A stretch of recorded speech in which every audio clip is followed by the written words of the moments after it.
You know, they got a song of, I just want to be a billionaire so bad. But that's not big enough, because I teach everything in the remnant is just a tool. Everything in the remnant, everything, money, all those things are just tools. See, once you know who you are and you really have the Most High in your life, and then everything begins to be compared to the great God that you have, right? And it becomes insulting to you to begin to elevate what the world has told you where their importance is, right? It's just a tool.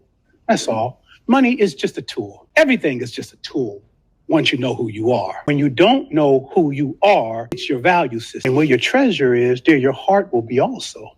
Because that's all you know. Because they've sold you their culture and their way of thinking. Because you were in the world without knowing who you are. But I'm telling you, once you have your culture back and you understand the oracles of God, what he had given to us initially, and all those things become really small. I've been in mansions, I've been in a shelter. Same thing. Same thing. Because the man and the God that I had never changed. King David was in a cave. I just want you to understand the history of how he thinks about what's value. It was David's disposition in the cave that brought him the value, right? It wasn't what the world teaches you that brings the value, having the mansion. Do you understand? It was his disposition in the cave. Well, what was his disposition? Well, I'm in the cave with my God, and we just gonna kick it. Whoop-de-doo, right?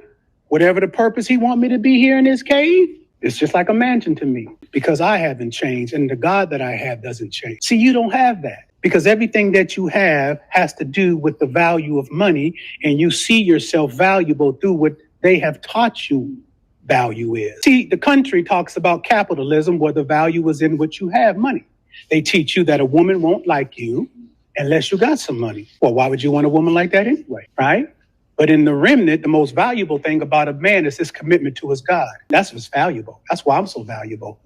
Your woman that's with you because you got some money, if I happen to want her, and I don't because I got these two beautiful wives. But your woman's going to be susceptible to running into a real man who really knows what his value is. She ain't never been in front of a man like me before. When a woman gets in front of a man who finds his value through his God, there's certain things in him because he has lined up to the beginning of how God orchestrated man and women to be. He orchestrated it with man first before her having his relationship with his God, right? There's nothing that she's going to value. But you're saying, no, man, all these women just want the money. She ain't had a man around there that knows who he is and then has his commitment towards his God. You wouldn't know. I know. She ain't never had that.